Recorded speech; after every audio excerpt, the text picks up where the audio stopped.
First person in ATA history to win the Grand American Doubles Championship 3 years in a row. And then someone told me, hey, no one's done it 3 times in a row. And I was like, oh, cool. So that was on my mind for an entire year. Just nonstop thinking about it. You know, even while I'm just at home, not even while I'm just shooting or anything. You know, every moment was kind of just filled with, oh, I have to get ready for that doubles championship. So what were you doing up into those 1,100 targets to prepare yourself? I mean, did you do a lot of practice? Mm-hmm. Did you do a lot of mental work? What did that look like to prepare yourself, knowing that you had the goal of winning 3 in a row at the beginning of the season? Mm-hmm. So a ton of mental work this year. I kind of foresaw it coming a little bit that I was going to have a little extra anxiety going into Grand Week.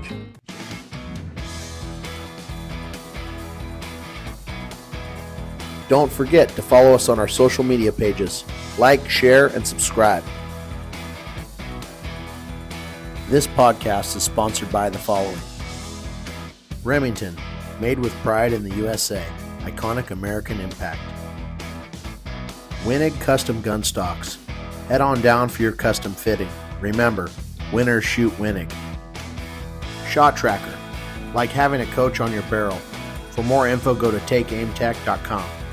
Life is too short to miss. RM Shooting Clinics, helping shooters from coast to coast. Have Ricky take your game to the next level. Zach Nannini at Northwestern Mutual, trusted advice from someone you know. We believe in putting people first.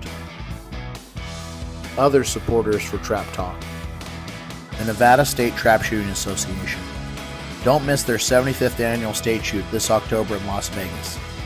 The NSTA puts on some great shoots, and they're going big for this year's state.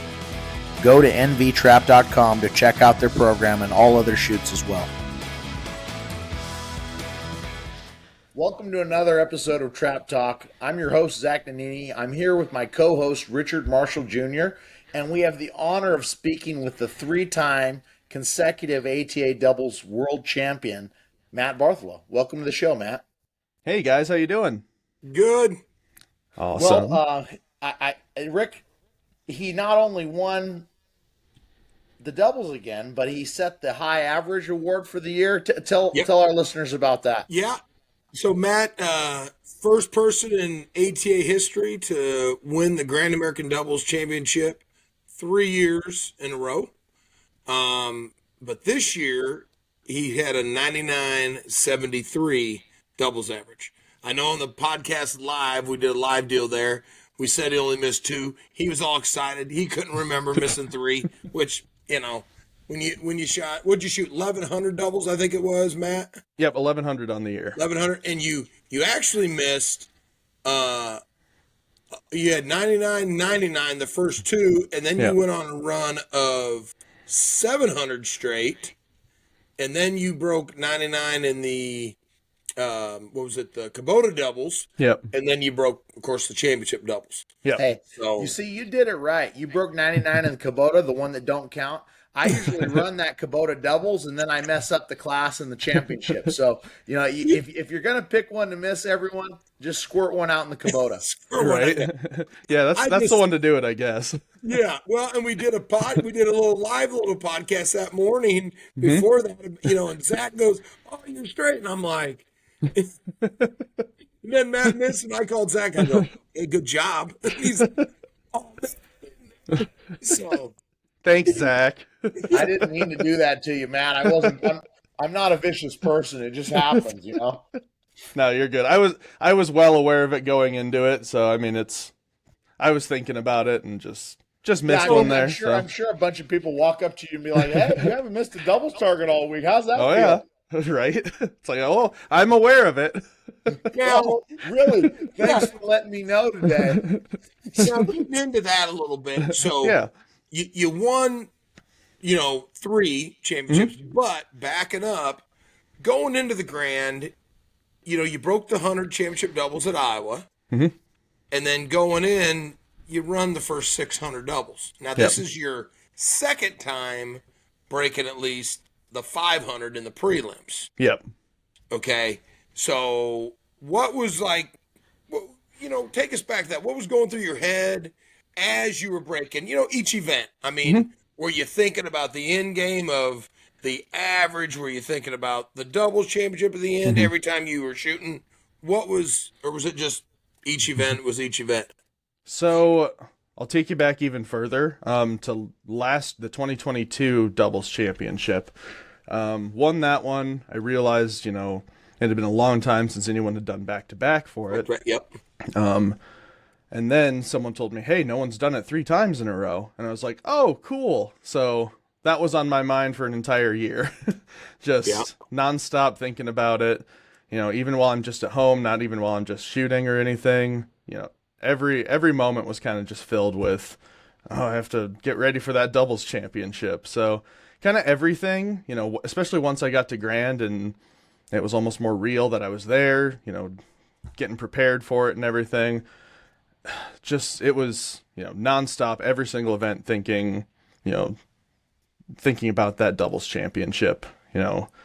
It's, usually I try and block everything out, not think about it, but this is just one that couldn't block out, unfortunately. It's kind of hard to block out the doubles championship, right. So, and I mean, it might have been beneficial too, because I'm not thinking about each individual event leading up to it, and that might have been one of the things that kind of helped take my mind off of the prelim events and just kind of let myself naturally shoot those, just because I'm elsewhere in thought and not worried about every single event as they're coming too. Yeah.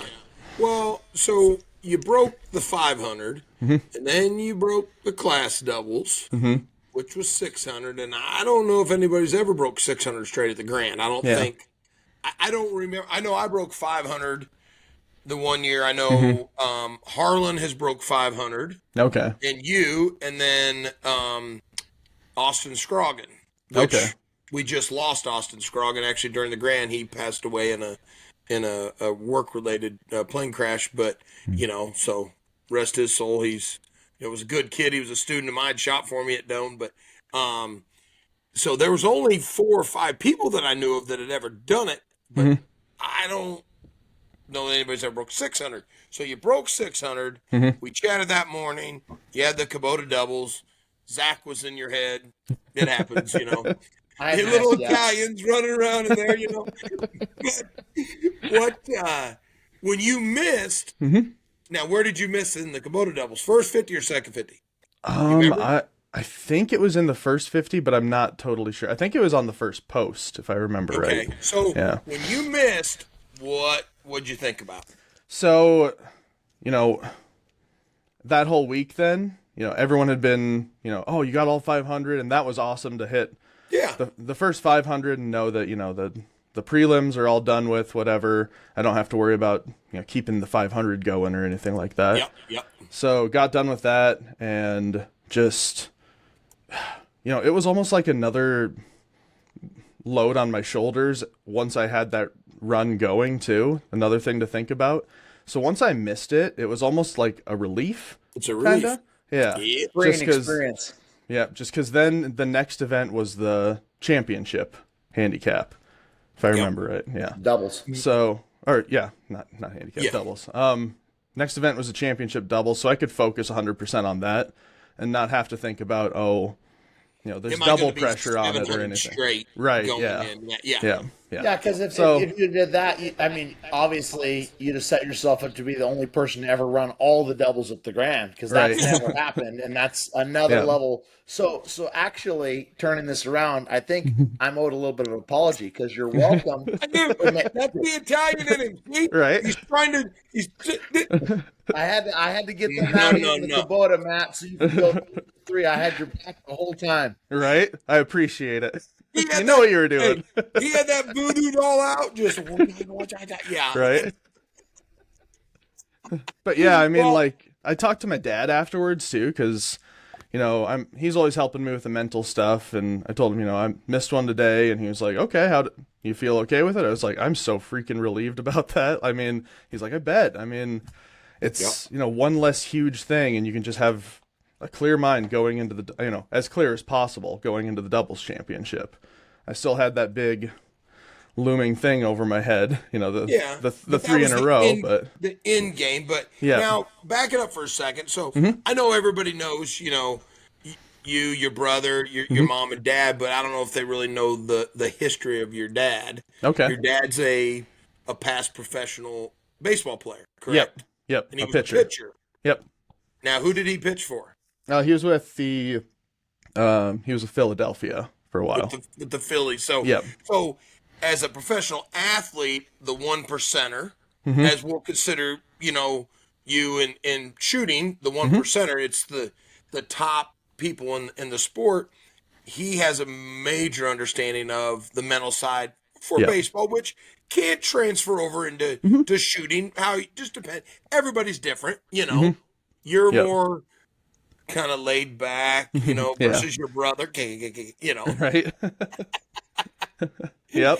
Sorry, Foster. We love you. But that's what I was going to say. When you missed that one, did you go, hey, Foster, you got a chance to win an event today? Or right. I mean, I think he said something like that after we got done. Like I know he did because he said that to me. Right. But, yeah, and that's, I mean, it's, when you broke the 500, I was like, cool. You broke the 600, I was like, damn, he got a chance to break all 800 doubles at the Grand, which it's unheard of to break 500 doubles at the Grand. Yeah. So that is a feat in itself. But so I watched, I think, every round but a couple in the doubles championship. And I mean, you were just woof. Yeah. Woof. Smoke ball. I was like, damn, I need Matt on my squad sitting next to me. I got Zach. He's click, clank, click, clank, I do the best I can with what I got, baby. Right. No, we have a good time, but yeah, it's an awesome to be able to just see it happen. And I know your family was super excited for you. Your wife wasn't and child wasn't able to be there though. No, they were not. Hopefully next year, but that's and that I'm sure Foster, it's gonna be a different world for him now that he's a daddy. Right. Oh yeah, things are changing, and I mean, life's gonna start moving faster for him. Yep. No, absolutely. But so when you got down to two of you, what was going through your head? Honestly, I was just trying to block everything out at that point. Just focus on, because I don't usually lead off. And those last two rounds, I actually had to lead off. So I'm up there just super, hyper focused on, where I'm going to find that target. I have to shoot them just a little differently since I'm leading off compared to normal spot shooting them. So just... And that almost kind of helps too, just that I have something else to focus on once it's down to just two people. Being able to focus on something other than, what if I miss? What if I win? What if this or that? Just being able to look at almost have to spend more of your mental focus being able to look at those targets. Kind of keeps you in the zone a little bit. It was down to you and Zeke. Yep. And then who was the third that was? Before that was Jack, I thought. Was it Jack? Yeah. Oh, okay, yeah, it was. Yeah. Okay. Yeah. It was Jack, because then he fell out. Because then I think Holly was like third, if I remember correctly. Okay. So yeah, because Zeke, he's won the doubles. He won it twice, once for sure. Okay. I know of. Once for sure. I don't know about twice. Gotcha. I think he won it actually in 2020. Okay. I have to look back at that. Yeah, there was a lot of good double shooters out there that night. That's for sure. No kidding. Do you remember how many rounds it went to completion? I think it took us 200 rounds. Yeah. So 200 straight. So you add another 200 straight onto what you did already. Yep. I mean, it was quite a few doubles. So right. I know you said you were thinking about this all the way back from the 2022 Grand when you won and you knew the opportunity to go for three. That being said, I shoot all over the place. Ricky shoots all over the place. You guys are working, raising families, doing what you're doing, and you've got 1,100 targets that you focused extremely on in a short period of time. Yeah. What were you doing up into those 1,100 targets to prepare yourself? I mean, did you do a lot of practice? Did you do a lot of mental work? What did that look like to prepare yourself, knowing that you had the goal of winning 3 in a row at the beginning of the season? Hello, Trap Talk listeners. Today's episode is brought to you by Wenig Custom Gun Stocks. That being said, a custom gun stock is going to elevate your game because you get the same fit every single time. And I can attest to that. I broke hundreds and hundreds and hundreds of hundreds with my Wenig Custom Gun Stock. I haven't broke hundreds and hundreds and hundreds of hundreds, Rick, but I did break 100 from the 27 within 7 days of getting my stock, and broke 2 more that year and loved it. Here, this is... Okay, do you take it or me? We'd like to thank Wenig Custom Gun Stocks for supporting Trap Talk. That being said, everyone knows. Winners shoot Wenig. Are we doing the end part? So a ton of mental work this year. I kind of foresaw it coming a little bit, that I was going to have a little extra anxiety going into Grand Week, just, with that extra pressure going on. So I just kind of prepared mentally a little more intensely this year than normal. Just, really focus on my breathing, my, what songs I'm listening to beforehand, everything pretty much. And, as far as getting out and practicing, once the weather's nice enough and we don't have snow here, we're out there practicing. And so about June 1st. Right? No kidding. That's when we get Foster, because that's when hunting season's over. So, yeah, he starts June 1st, but I'm starting, April, May, if I can. April, May. Yeah. So when you I'm start out there. in April and May, are you heavily weighted towards doubles practice, or do you kind of do them all equally the same, or what's that regimen for you when you start?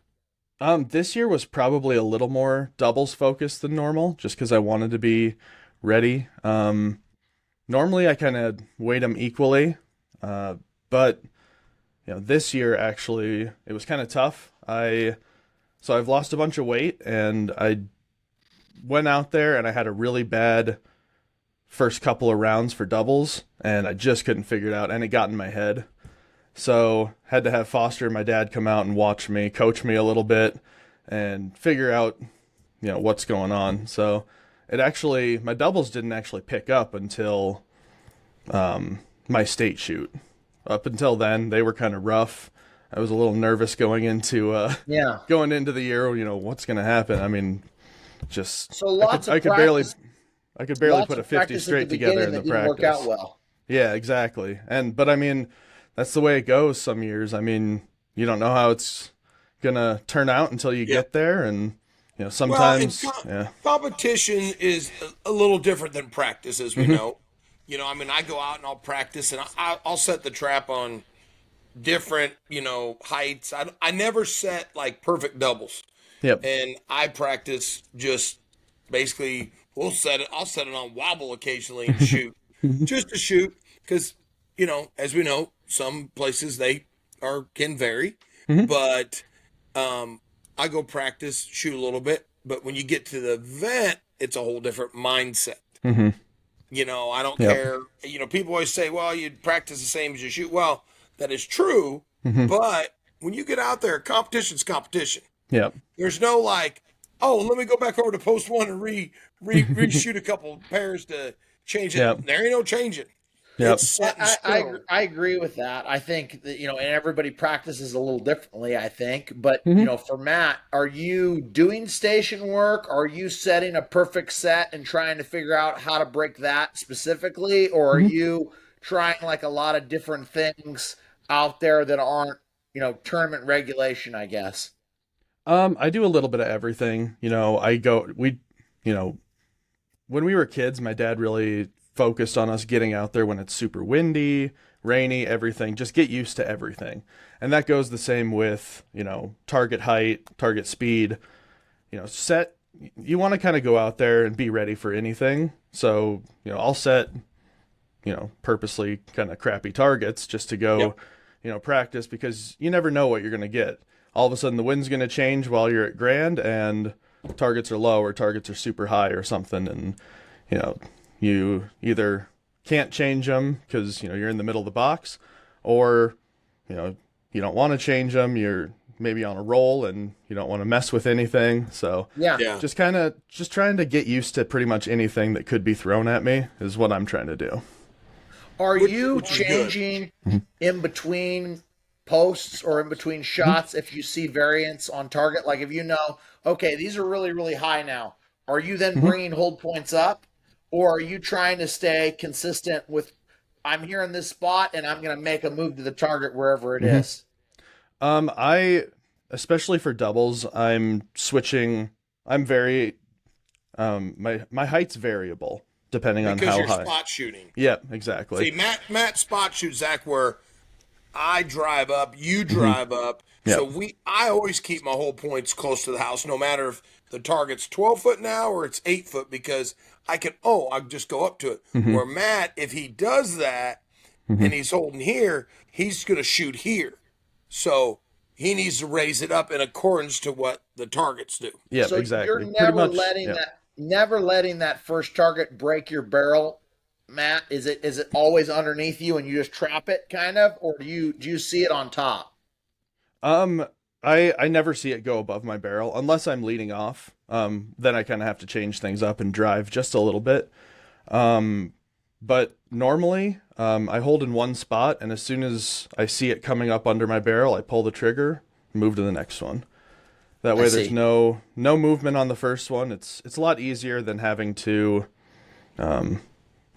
chase the first one and then alter your angle to get to the second one, at least for me. I mean, a lot of people, they'd rather go up to the first one, which is fine. I mean, but spot shooting just works for me. So. You're eliminating a whole move. You're going, here, I got bang, and I'm only focused on making a move to the second bird, where, I've caught myself in trouble, especially on post 3, because I'm using momentum to the first shot and momentum to the second shot. I'm having to position my body in a way where I'm turning in, and then I can quickly respond, stop, and then go back the other way. It's two different directions. And a lot of people have a really hard time controlling the gun going in two different directions with force. I think there is something to be said about that. But, then on the other side, I guess, when that target is sliding, because obviously we've all shot sliding doubles where that first target is variable, what are you doing when you're getting that target that is going to be off a foot in between shots? Are you then slowing it down a little, or are you still trying to do it the same way? I usually try and do it the same way. I've kind of figured it out to a point where I'm not holding super low anymore. I used to try and do that and shoot as fast as I could, basically, just because I was a teenager and that's what teenagers like to do usually. Yeah. But what I did, I raised it up a little bit and slow it down on the first target. That way, if it comes out and it's perfect, I can just pull the trigger. But if it comes out and it's a foot off to the left or right, or comes out too fast, too high, anything like that, I can respond really quickly to it and just kind of make that little reaction move to it. So you're watching it from a higher plane to where if it's moving and varying, then you're making a variance. If it's right where it needs to be, you're popping it. But you're not just seeing orange and saying there's a streak, shoot. You're seeing variance on that bird, and then you're acting accordingly based on, is it right, bang, or is it wrong, move, bang. Yeah, exactly. Yeah, just you hope that they're, every target's going to be perfect, but they almost never are. You're going to get wind or, little chips in the machine throwing everything off or something. So even when the loaders, you just got to be ready for that. They're bouncing it, Yep. Oh yeah. Yep. Yeah, they're moving, and doubles have a very, a tendon, it will move and vary occasionally, and we see it. I mean, every machine's different. And that's why I've always held on the houses. I make that move up and then loop to the second, but because shooting in all year long, you get very, the spring, early spring, when we're shooting at like the Spring Grand, or we're shooting in Florida, you're getting some winds that you don't have the humidity or the high heat, that you're getting a less consistent target, I'll say. And then same thing in the fall. Yeah. So it can make a big difference. Oh yeah. And I mean, the way I shoot them too, with just spot shooting those targets, it's been a hindrance before too, because I've missed targets that I should have hit, that, if I was chasing them, I would have hit it just because. But I mean, consistently, this is what works for me. And, exactly. Yeah. And that's the difference. And that's what I tell everybody is, you got to find your own deal. Like when I'm teaching, I tell someone, listen, let's get you here. Okay, now let's check. Move your gun up a little bit. And they want to make just that little move. That's fine. You want to hold up and look under the barrel? That's fine too. But you got to practice it. It isn't something that just all of a sudden you did. And that's what happens. Guy goes out and shoots, around a doubles practice, and he's holding the gun real high and spot shooting, bang, bang. He's like, oh yeah, it's great. Then the wind comes up, and he goes from breaking a 49 to a 30. And he's like, oh, my gun, no, it was, you're trying to shoot the same way, and it was two totally different targets. Yep. Yep. So you have to be prepared to shoot all the targets in the air. You have to be prepared to make some adjustment, I think, based on what's going on. All the best shooters I've ever watched are willing to make some adjustment based on what they're seeing. They don't hold the same timing every time, the same hold point every time, the same shot time every time. It has to be when you get to the target. I mean, that's one of the things I remember Ricky saying all the time. I said, Ricky, when do you shoot it? He says, when I get there.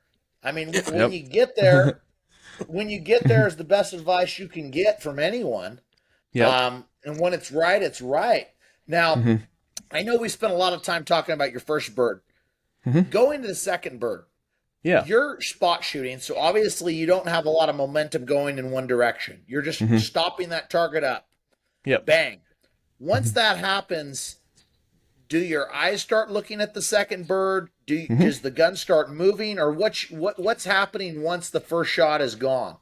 Hello, Trap Talk listeners. Zach Nannini here, and I'd like to thank our show sponsor, Remington. And today, I would like to go into what shells I use when I'm training and when I'm shooting tournaments. First of all, we start with the gun club. This is a great shell. I shoot an 1145 ounce and 1/8, and this is what I shoot for singles and both shots of doubles. The only reason I don't shoot this in tournaments is because I like a little bit of a harder shot, a little bit of a harder break, but it works great, and it's the same speed as this STS shell. So this STS shell, a little bit harder shot, figure 8 wad column, smokes the targets a little bit harder. Also, I shoot for singles and doubles, both shots. And then when I go to the back fence and I want to put the smoke on them, I bring out the Nitro 27 ounce and 1/8, 7.5. It's a 1235 shell, blast the targets, it works really well. I hope these shells work for you, and I want to thank Remington for supporting Trap Talk. So as soon as I pull the trigger on the first bird, I immediately kind of flick my eyes to the second target, just to kind of get there as fast as I can. And then, the gun will kind of follow behind and catch up to my eyes. But yeah, a lot of people want to, pull the trigger and start moving the gun as soon as they can, but get those eyes moving first. That's what I do. And Absolutely. The quicker you can find it, the quicker you're going to find out if it's a perfect target, if it's dropping fast, anything like that. And, all these little hundredths of a second add up to being able to catch those targets. Having the time to break that target. Yeah, exactly.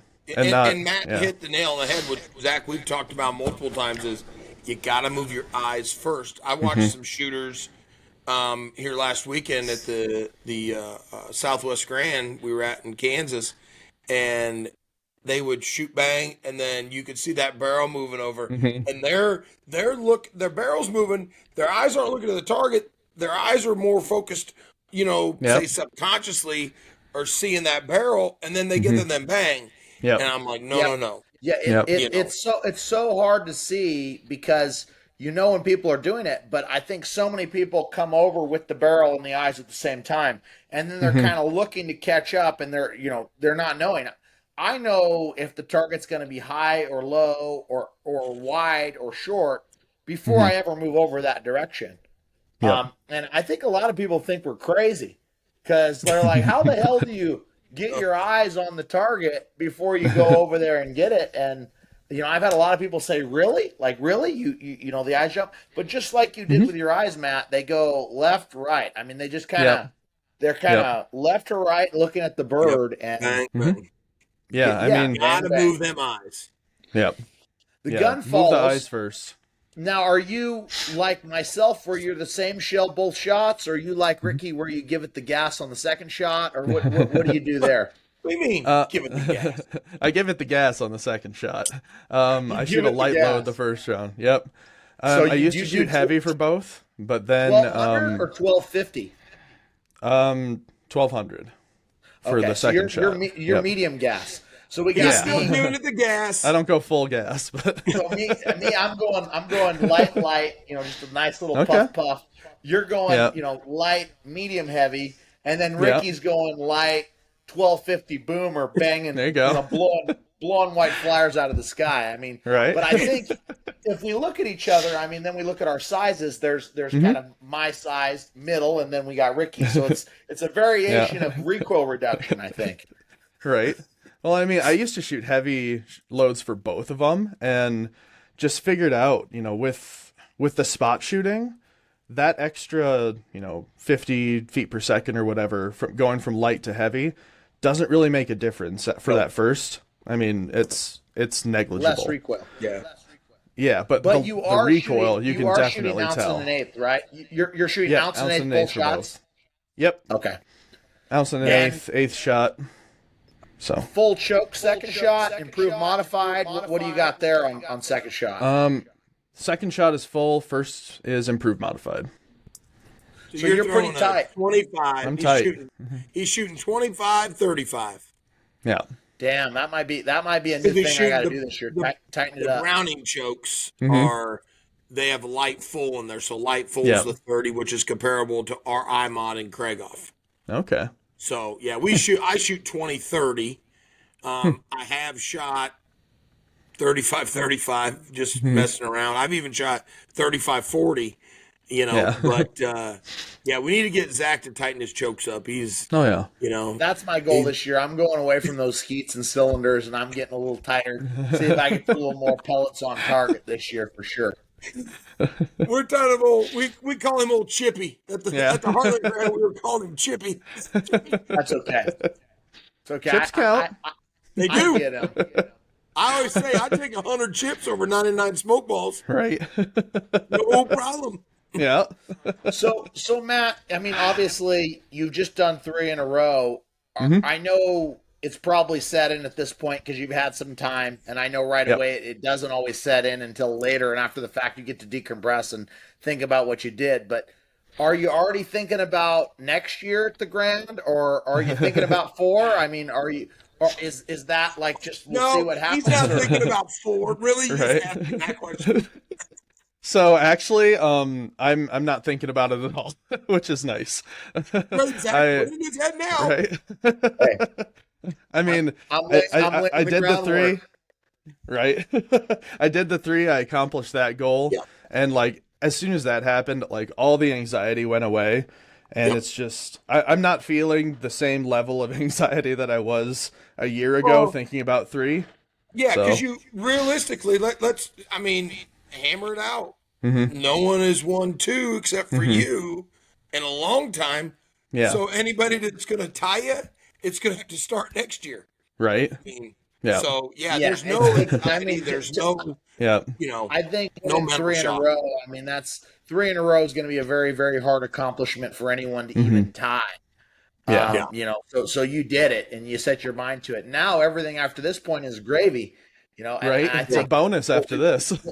What we got to do for sure is we got to make sure I hit you up at the Caboti doubles again next year, so we line you up for this thing. Okay. Right.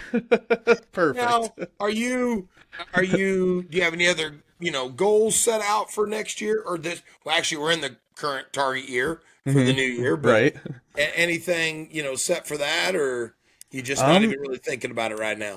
I'm going to kind of start thinking about it,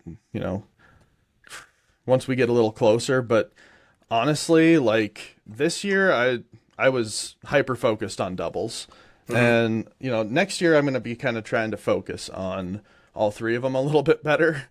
Singles went okay this year. Handicap went okay.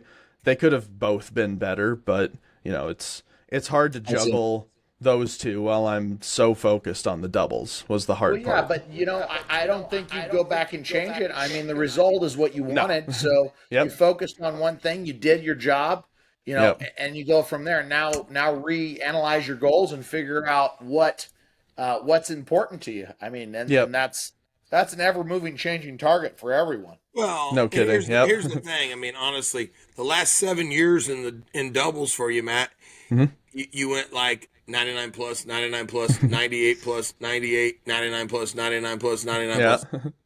I mean, I'd focus on something else. Right? I mean, but in reality, you've been shooting lights out. Maybe focus. And, now, when is your season going to start for you then?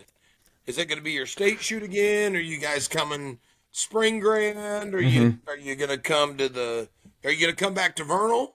Right. We're always thinking about Vernal. We're usually thinking about Tucson, but just kind of depends on how schedules are going to line up. We'll look at doing, either Minnesota or something before South Dakota next year. I think Minnesota moved, right, Zach? Yep. So it's the same time, I guess, as Nebraska's supposed to be. They said. Correct. I was like. Yeah, and I think South Dakota was saying they might move theirs accordingly too, but oh, really? I don't know. I don't know. I'm not in on the talks. South Dakota's always on top of Wisconsin. Yep. Because I love shooting South Dakota. I mean, I've shot. Oh, yeah. I never have shot at Aberdeen, but I always love shooting at Mitchell and Sioux Falls. Yep. I mean. Heck, the one year I stopped by Sioux Falls on my way home from my fishing trip in Minnesota and stopped and saw the Bartholow shoot a little bit. Right. I think I played a little bit of hearts with Tim Reed and some guys left. There you go. I was like, I don't even have a gun with me. I got a fishing pole. Right. Oh, yeah. So, yeah, one of these years I'd like to get to Wisconsin. I mean, hopefully one of these years South Dakota won't line up with it so I can sneak over there. But other than that, Wisconsin's a great shoot. Yeah, that's what I've heard. Zach to come up there, right? Yeah, no, I'd love to check it out. That's for sure. One thing I did want to ask, because I noticed you're wearing another rock and roll T-shirt. I see you out there all the time, and you've got your signature look. You got your black hat, your black shirt. You're always in black when you're out there shooting. Does it ever get hot? Like it's 120 degrees in Sparta. Do you ever get a little warm with all that black, or is it just you don't want to break the mojo? So, yeah, it's hot out there during the summer, but my secret is that I'm always hot no matter what. So it's not that big a difference. So, I mean, you get used to it. You try not to pass out, and that's all you can do. I didn't know if like maybe one time you're going to break code and you're just going to wear like all white.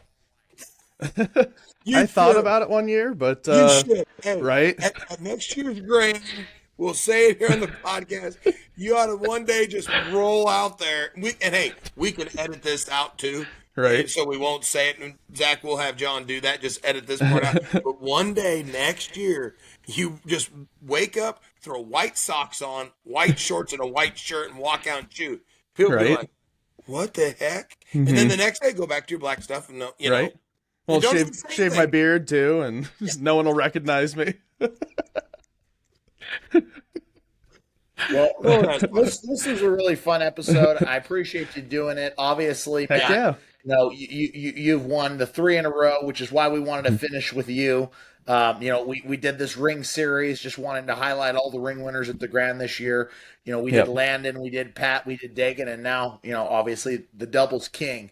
So is there anything else you would want to share with the listeners? Is there any other important tidbits or pieces of information that you'd like to leave them? Like as far as doubles, or you can go wild. I mean, wild card for you. Anything. Okay. So I mean, the biggest thing for doubles is just trying to not let your brain go into panic mode, and that's shaving seconds off the first target so you can get to the second target without it dropping or being where you don't want it to be, anything like that. And it goes for all 3 disciplines too. Don't let your brain go into panic mode. Once your brain goes into panic mode, it's hard to come back from it in time to be able to get to that target. So anything that you can do, whether it's focusing on a song, really focusing on your mentality, breathing, whatever it is, just, try and keep a level head out there. Don't go into panic mode. Whatever you can do, just go out there and crush them. I like that. Perfect. Don't go into panic mode. I'll remember that one. I'm going to write it on the inside of my hat. Right. He will. I'm going to pull his hat up next time. You watch. Right. I'll be looking in there. I'll be like, hey, don't panic. He's not going to be standing over the mat like, I'm like, oh, you hot? Oh, no, I'm just reading some words. Just set the mat rope for me. It's all good. Don't worry about it. A little pick me up. That's right. Oh, man. Is there anyone you would like to thank? I know we had you on with your brother before, and you kind of thanked a lot of people. Is there anyone you'd like to thank before we get out of here? Yeah, same as last time. All our sponsors, Browning, Winchester, Dual, Onyx, Guns Unlimited, White Flyer. They all help us tremendously, being able to get to not only shoots, but being able to help kids all over the country. Yep. With our clinics, a lot of them we're able to do for free because of the support that we have from them. So, if awesome. You get a chance, go check them out. Tell them we sent you if you want, and just keep crushing targets out there. Obviously, not only the sponsors, very important to have those sponsors, but rock and roll music has definitely helped a little bit. I would say Ozzy Osbourne. Oh yeah. You gotta give your plug to Ozman, but right. But we'd like to thank our sponsors for making the show possible and supporting us every day, keeping Ricky and me rolling around. Remington, Wenig, obviously RM Shooting Clinics. If you need a good coach, Ricky's a good man at it. I know that he's helped me out a lot. Shot Tracker. And Zach and E, your advisor. So we're excited to have you guys listen another Friday. Keep tuning in. Yep. We're getting lots of views. We're looking at our social media page, and people are adding and joining every day, which is really, really fun and really, really cool. And we'd love to keep doing this as long as we can. So thank you guys for coming in here, and we appreciate it. And I'm sure we're going to talk to you again real soon, Matt. Absolutely. Sounds good. I'll be ready. Thanks, Matt. Look to seeing you on the line. Heck yeah, you too. See you guys. Thanks, guys.